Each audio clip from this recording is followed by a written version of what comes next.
ঘুরতে আসি আমি সকালে, বিকালে ঘুরতে এসেছি। মাছ দেখা যাচ্ছে, প্রচুর পরিমাণে মাছ এখানে। ছিপ নিয়ে মাছ ধরছে এই দুটো দাদা ভাই, ওইখানে দুটো দাদা ভাই মাছ ধরছে ছিপ নিয়ে।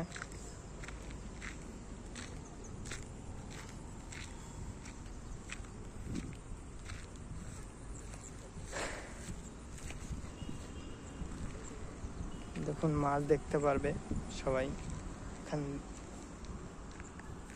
ভেসে ভেসে আছে মাছ।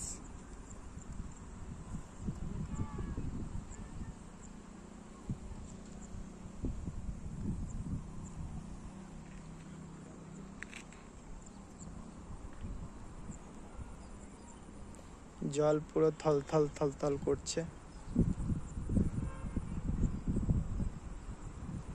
প্রচুর পরিমাণে মাছ আছে ড্যামটায়, করিমনগর ড্যাম।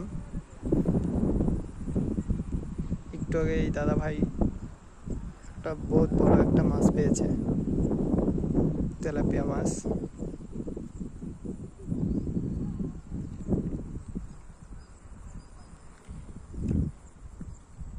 দেখুন মাছ কিরকম খেলে বেড়াচ্ছে।